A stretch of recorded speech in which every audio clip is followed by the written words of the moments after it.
उल्टी और दस्त, जुकाम और खांसी, पसीना और पेशाब और बुखार।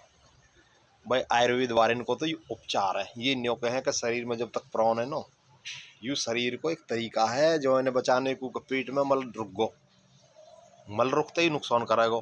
तो नौक कीड़ा, मुँह कीड़ा, उल्टी ते, दस्त ते, पसीना ते, पेशाब ते, और कति पेश न पड़े तो बुखार चढ़ा के सगरे बैक्टीरिया ने मार दे।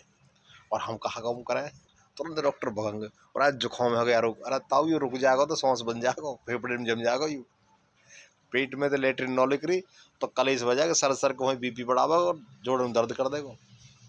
तो ठीक क्या बड़े बूढ़े पर जो कम करने को, अरे बात तुम करो ना, और जो नो करने को छोड़ो ना, उल्टे सीधे खाएं, कभी जाग रहे कभी सो रहे को, दिनचर्या ढंग की ना। अरे जब शरीर अपने सगूरते अपने सगूरे सुधार रहा है, भैया बाहर लेकर रहो कबाड़े लिख देगा। प्राकृतिक चिकित्सा बारे या इलाज करके आदमी ठीक करें, जो इन एलोपैथी बारे में ठीक न करे।